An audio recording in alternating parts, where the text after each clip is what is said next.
Hello friends, मेरा नाम विकास है और मैं आप सभी का ड्रीम क्लासेस के एक नए वीडियो में पुनः स्वागत करता हूं। फ्रेंड्स, आज के वीडियो में मैं बात करने वाला हूं कंडीशनल सेंटेंसेस के बारे में, अर्थात शर्त रखने वाले वाक्यों के बारे में। तो फ्रेंड्स, बगैर समय को नष्ट किए फिलहाल आज का टॉपिक शुरू करते हैं। सबसे पहले देखते हैं कि कंडीशनल सेंटेंसेस अर्थात शर्त रखने वाले वाक्य कहते किसे हैं। जिन वाक्यों में कोई शर्त या कंडीशन पाई जाए उन्हें कंडीशनल सेंटेंसेस कहते हैं। जिन वाक्यों में कोई शर्त या कंडीशन पाई जाए उन्हें कंडीशनल सेंटेंसेस कहते हैं। ऐसे वाक्यों के दो भाग होते हैं। एक भाग में यदि या अगर का प्रयोग होता है तथा उससे शर्त का बोध होता है। एक भाग में यदि या अगर का प्रयोग होता है तथा उससे शर्त का बोध होता है, जबकि दूसरे भाग में परिणाम का भाव उजागर होता है। तथा दोनों भागों के बीच में तो या तब शब्द का प्रयोग होता है। इसे अच्छी तरह एग्जाम्पल की सहायता समझ लेते हैं। जैसे यदि तुम परिश्रम करोगे तो सफलता पाओगे। यदि तुम परिश्रम करोगे यह पहला भाग हो गया, देख रहे हैं इसमें यदि का प्रयोग है। सफलता पाओगे यह दूसरा भाग हो गया और दोनों भागों के बीच में तो शब्द का प्रयोग है। तो फ्रेंड्स, आपको यह याद रखना है कि ऐसे वाक्यों का अगर आप इंग्लिश में ट्रांसलेट करते हैं तो आपको तो या तब के लिए कोई इंग्लिश में वर्ड नहीं लिखना है, बल्कि इसके स्थान पे आपको कामे का सहारा लेना होगा, अर्थात कामे का प्रयोग करना होगा। जैसे इफ यू वर्क हार्ड, यदि तुम कठिन परिश्रम करते हो, कामा देना है, तो की स्पेलिंग आपको नहीं लिखनी है फ्रेंड्स, आपको कामा का सहारा लेना है। तो कामा देने के बाद आपको दूसरा भाग लिखना होगा यू विल गेट सक्सेस। तो यदि तुम परिश्रम करोगे तो सफलता पाओगे। इफ यू वर्क हार्ड, कामा देकर यू विल गेट सक्सेस। तो फ्रेंड्स, आपको याद रखना है कि तो या तब के लिए आपको कोई इंग्लिश वर्ड नहीं लिखना है, बल्कि आपको कामे का सहारा लेना है या फिर इसके स्थान पे कामे का प्रयोग करना है।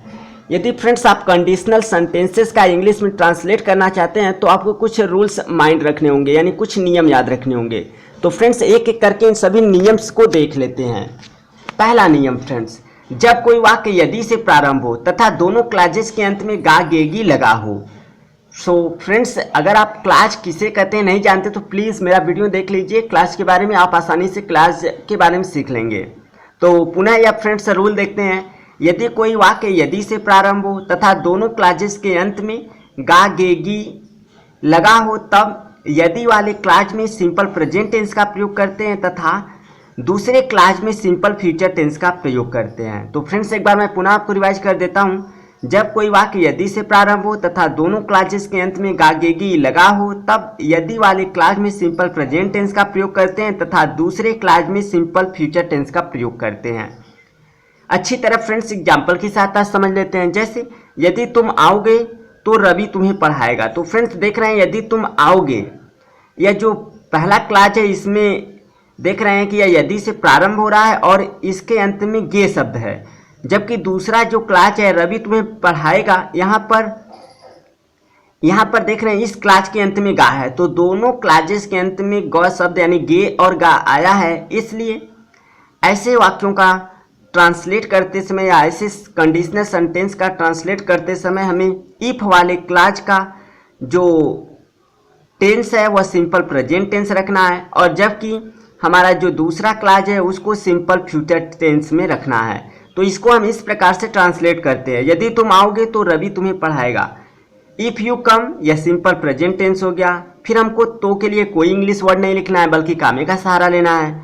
और उसके बाद दूसरा क्लॉज हमको सिंपल फ्यूचर टेंस में बनाना है। तो रवि विल टीच यू। तो इस तरह से हो गया, यदि तुम आओगे तो रवि तुम्हें पढ़ाएगा। इफ़ यू कम, कामा देकर रवि विल टीच यू। इसी तरह फ्रेंड्स एक और एग्जाम्पल लेते हैं। यदि वह स्कूल जाएगा तो अध्यापक से मिलेगा। If he goes to school, comma देकर he will see the teacher. एक बार पुनः फ्रेंड्स मैं आपको रिवाइज कर देता हूँ। यदि वह स्कूल जाएगा तो अध्यापक से मिलेगा। If he goes to school, comma देकर he will see the teacher.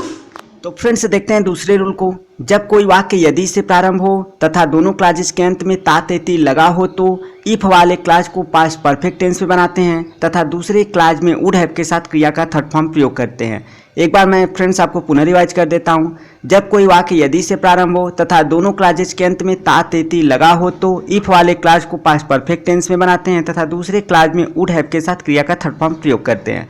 अच्छी तरह एग्जाम्पल की सहायता समझ लेते हैं। जैसे यदि मोहन कठिन परिश्रम करता तो वह पास हो जाता। देख रहे हैं कि पहले वाले क्लास के अंत में ता है, तब जबकि दूसरे वाले क्लास के अंत में भी ता है। तो हम इस प्रकार से इसको ट्रांसलेट करते हैं, इफ़ मोहन हैड वर्केड हार्ड, कामा देकर he would have past. Friends एक और एग्जांपल लेते हैं, यदि तुम मेरे पास आते तो मैं तुम्हारी सहायता करता। If you had come to me I would have helped you. एक बार पुनः मैं फ्रेंड्स आपको रिवाइज कर देता हूँ, यदि तुम मेरे पास आते तो मैं तुम्हारी सहायता करता। If you had come to me, comma देकर I would have helped you. Friends तीसरा रूल है, जब यदि वाले क्लास में ऐसी शर्त का बोध होता है जो कि संभव नहीं है तथा दूसरे क्लास में ऐसे परिणाम का बोध होता है जो कि संभव न हो, तो पहले क्लास में वर का प्रयोग करते हैं तथा दूसरे क्लास में वुड का प्रयोग करते हैं। अच्छी तरह एग्जाम्पल की सहायता समझ लेते हैं। यदि मैं एक पक्षी होता तो उड़ जाता। देख रहे हैं फ्रेंड्स, पहला क्लास भी असंभव है तथा परिणाम वाला क्लास भी असंभव है। तो हम इसको इस प्रकार से ट्रांसलेट करते हैं, if I were a bird, कामा देकर आई वुड फ्लाई। इसी तरह का और एग्जाम्पल लेते हैं, यदि मैं एक राजा होता तो तुम्हें पुरस्कृत करता। देख रहे हैं कि दोनों ही क्लास असंभव है, तो हम इस प्रकार से करते हैं इसका इंग्लिश में translate, if I were a king, comma देकर आई वुड रिवार्ड यू। तो कहने का तात्पर्य यह है फ्रेंड्स, यदि दोनों ही क्लास असंभव हैं तो यदि वाले क्लास में हम वर का प्रयोग करते हैं तथा परिणाम वाले क्लास में हम वुड का प्रयोग करते हैं। चौथा रूल है फ्रेंड्स, जब यदि से शर्त के साथ यह भी बोध होता है कि संभावना के प्रति सावधानी रखनी है। जब यदि से शर्त के साथ यह भी बोध होता है कि संभावना के प्रति सावधानी रखनी है, तो ऐसे वाक्यों में प्रिंसिपल क्लास पहले आता है। फ्रेंड्स यदि आप प्रिंसिपल क्लास किसे कहते हैं नहीं जानते हैं तो प्लीज़ मेरा क्लास के बारे में वीडियो देख लीजिए, आप आसानी से सीख लेंगे क्या होता है प्रिंसिपल क्लास, क्या होता है सबऑर्डिनेट क्लास, क्या होता है कोऑर्डिनेट क्लास। तो फ्रेंड्स एक बार पुनः इस रूल को देखते हैं, जब यदि से शर्त के साथ यह भी बोध होता है कि संभावना के प्रति सावधानी रखनी है। जब यदि से शर्त के साथ यह भी बोध होता है कि संभावना के प्रति सावधानी रखनी है, तो ऐसे वाक्यों में प्रिंसिपल क्लास पहले आता है तथा इफ या इन केस से प्रारंभ होने वाला सबऑर्डिनेट क्लास बाद में आता है। एक बार मैं पुनः फ्रेंड्स आपको रिवाइज कर देता हूँ, जब यदि से शर्त के साथ यह भी बोध होता है कि संभावना के प्रति सावधानी रखनी है, तो ऐसे वाक्यों में प्रिंसिपल क्लास पहले आता है तथा इफ या इन केस से प्रारंभ होने वाला सबऑर्डिनेट क्लास बाद में आता है। अच्छी तरह एग्जाम्पल की सहायता समझ लेते हैं, जैसे यदि तुम बीमार पड़ जाओ तो यह दवा ले लेना। यदि तुम बीमार पड़ जाओ तो यह दवा ले लेना। यह दवा ले लेना हमारा प्रिंसिपल क्लास हो गया। यदि तुम बीमार पड़ जाओ यह हमारा सबऑर्डिनेट क्लास हो गया। तो हमको वाक्य का प्रारंभ प्रिंसिपल क्लास से करना है। तो फ्रेंड्स सबसे बड़ी बात यह है कि देख रहे हैं यदि तुम बीमार पड़ जाओ, यहाँ पर संभावना है, और दूसरी जो बात है यहाँ पर हमको सावधानी भी रखनी है, यह दवा ले लेना। तो संभावना है कि यदि तुम बीमार पड़ जाओ और सावधानी है कि दवा ले लेना। इस तरह का आप वाक्य पाते हैं फ्रेंड्स, तो आपको प्रिंसिपल क्लास को पहले लिखना होगा और सबऑर्डिनेट क्लास को बाद में। तो इसको हम इस तरह से करते हैं, टेक दिस मेडिसिन, यानी यह दवा ले लेना। और जो सबऑर्डिनेट क्लास है फ्रेंड्स, हमको इफ या इन केस से प्रारंभ करना है। In case you fall ill, अर्थात यदि तुम बीमार पड़ जाओ तो यह दवा ले लेना। Take this medicine in case you fall ill. एक और एग्जाम्पल लेते हैं फ्रेंड्स, यदि वर्षा हो तो छाता ले लेना। यदि वर्षा हो तो छाता ले लेना। फ्रेंड्स यहाँ पर संभावना है कि वर्षा हो और फ्रेंड्स सावधानी क्या है, छाता ले लेना। तो यहाँ पर संभावना और सावधानी है, इसलिए हमको जो हमारा प्रिंसिपल क्लास है छाता ले लेना, यानी जो सावधानी है उसको पहले लिखना होगा प्रिंसिपल क्लास को, और सबऑर्डिनेट क्लास को हमें बाद में लिखना होगा जो कि इन केस या इफ से प्रारंभ होगा। तो इस तरह से हम इसका ट्रांसलेट करते हैं इंग्लिश में, यदि वर्षा हो तो छाता ले लेना। Take an umbrella if it rains. Take an umbrella if it rains. तो फ्रेंड्स एक चीज़ आपको याद रखनी है, ऐसे वाक्यों में इफ की अपेक्षा इन केस का प्रयोग अच्छा माना जाता है। फ्रेंड्स आपको याद रखना है कि ऐसे वाक्यों में इफ की अपेक्षा इन केस का प्रयोग अच्छा माना जाता है। तो आप जहां तक संभव हो इफ के स्थान पे इन केस का ही प्रयोग कीजिए। फ्रेंड्स अगले रूल की तरफ आगे बढ़ते हैं, जब यदि के शर्त वाले क्लास के साथ नहीं शब्द का प्रयोग होता है। जब यदि के शर्त वाले क्लास के साथ नहीं शब्द का प्रयोग होता है तो वाक्य के दूसरे क्लास में भी नहीं शब्द का प्रयोग होता है। जब यदि के शर्त वाले क्लास के साथ नहीं शब्द का प्रयोग होता है तो वाक्य के दूसरे क्लास के साथ भी नहीं शब्द का प्रयोग होता है। ऐसे वाक्य का इंग्लिश में ट्रांसलेट करते समय वाक्य का प्रारंभ अनलेस से करते हैं तथा अनलेस वाले क्लाज में नॉट शब्द का प्रयोग नहीं करते हैं। फ्रेंड्स, एक बार मैं आपको पुनः रिवाइज कर देता हूं। जब यदि के शर्त वाले क्लाज के साथ नहीं शब्द का प्रयोग होता है तो वाक्य के दूसरे क्लाज में भी नहीं शब्द का प्रयोग होता है। ऐसे वाक्य का इंग्लिश में ट्रांसलेट करते समय वाक्य का प्रारंभ अनलेस से करते हैं तथा अनलेस वाले क्लाज में नॉट शब्द का प्रयोग नहीं करते हैं। अच्छी तरह एग्जाम्पल की सहायता समझ लेते हैं। जैसे यदि तुम कठिन परिश्रम नहीं करोगे तो तुम पास नहीं हो सकते। तो फ्रेंड्स देख रहे हैं, यदि तुम कठिन परिश्रम नहीं करोगे तो देख रहे हैं पहले क्लाज में भी फ्रेंड्स नहीं शब्द का प्रयोग है, जबकि दूसरे क्लाज में तुम पास नहीं हो सकते, दूसरे क्लाज में भी नहीं शब्द का प्रयोग है। तो हम इंग्लिश में ट्रांसलेट करते समय वाक्य का प्रारंभ अनलेस से करेंगे और अनलेस वाले क्लाज में हमको नॉट शब्द का प्रयोग नहीं करना है। तो हम इसको इस तरह से ट्रांसलेट करते हैं, अनलेस यू वर्क हार्ड कामा देकर यू कैन नॉट पास। तो फ्रेंड्स एक बार मैं पुनः आपको रिवाइज कर देता हूँ, यदि तुम कठिन परिश्रम नहीं करोगे तो तुम पास नहीं हो सकते। अनलेस यू वर्क हार्ड कामा देकर यू कैन नॉट पास। एक और एग्जाम्पल लेते हैं फ्रेंड्स, जब तक तुम कठिन परिश्रम नहीं करते हो तब तक तुम सफल नहीं हो सकते। जब तक तुम कठिन परिश्रम नहीं करते हो तब तक तुम सफल नहीं हो सकते। अनलेस यू वर्क हार्ड कामा देकर you can not get success. Unless you work hard, जब तक तुम कठिन परिश्रम नहीं करते हो कामा देकर you can not get success, तुम सफल नहीं हो सकते। तो फ्रेंड्स एक चीज़ आपको याद रखनी है, ऐसे वाक्यों में यदि के स्थान पे जब तक तथा तो के स्थान पे तब तक का भी प्रयोग होता है। फ्रेंड्स आपको यह याद रखना है, ऐसे वाक्यों में यदि के स्थान पे जब तक तथा तो के स्थान पर तब तक का भी प्रयोग होता है।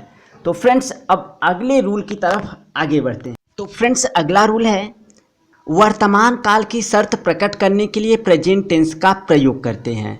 वर्तमान काल की शर्त प्रकट करने के लिए प्रेजेंट टेंस का ही प्रयोग करते हैं। तो फ्रेंड्स आपको यह याद रखना है, प्रेजेंट टेंस अर्थात वर्तमान काल की शर्त प्रकट करने के लिए प्रेजेंट टेंस का ही प्रयोग करते हैं। अच्छी तरह एग्जाम्पल की सहायता समझ लेते हैं। जैसे यदि तुम बीमार हो तो आराम करो। यदि तुम बीमार हो तो प्रेजेंट टेंस का शर्त है तो आराम करो, तो आराम करो। तो फ्रेंड्स इसको हम इंग्लिश में ट्रांसलेट इस प्रकार करते हैं, इफ़ यू आर सिक, देख रहे हैं प्रेजेंट टेंस है तो प्रेजेंट टेंस में ही हमको लिखना पड़ेगा।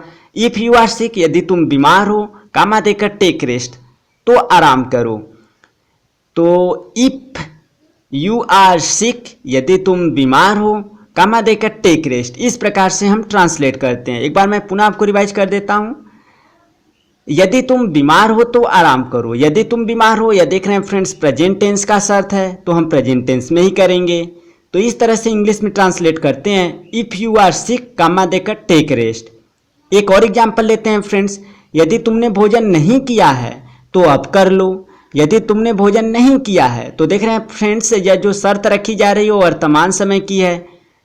तो हमको देख रहे हैं यदि तुमने भोजन नहीं किया है, या प्रेजेंट परफेक्ट टेंस का वाक्य है तो हमको प्रेजेंट परफेक्ट में ही लिखना होगा। तो इस तरह से हम इसको इंग्लिश में ट्रांसलेट करते हैं, if you have not taken the food, if you have not taken the food, comma देकर टेक इट नाउ, इसे अब ले लो या अब कर लो। यदि तुमने भोजन नहीं किया है तो अब कर लो, if you have not taken the food, comma देकर टेक इट नाउ। तो फ्रेंड्स इस तरह से मैंने आपको आज सिखाया कंडीशनल सेंटेंसेस के बारे में, अर्थात शर्त रखने वाले वाक्यों के बारे में। तो आशा करते हैं फ्रेंड्स आपको काफ़ी हद तक समझ में आया होगा। फ्रेंड्स जाते जाते एक क्वेश्चन आपके लिए, आपको इसे इंग्लिश में ट्रांसलेट करना है और कमेंट के माध्यम से अपने आंसर को सेंड कर देना है। तो फ्रेंड्स वह क्वेश्चन है, यदि पुलिस समय पर आ गई होती तो डकैत भाग न पाते। यदि पुलिस समय पर आ गई होती तो डकैत भाग न पाते। तो फ्रेंड्स इस कंडीशनल सेंटेंस को आपको इंग्लिश में ट्रांसलेट करना है। आशा करते हैं कि जितना मैंने आपको रूल्स बताया उनकी सहायता से आप आसानी से इस कंडीशनल सेंटेंस को इंग्लिश में ट्रांसलेट कर सकते हैं। So don't forget to send your answer through the comment. So thanks for watching and don't like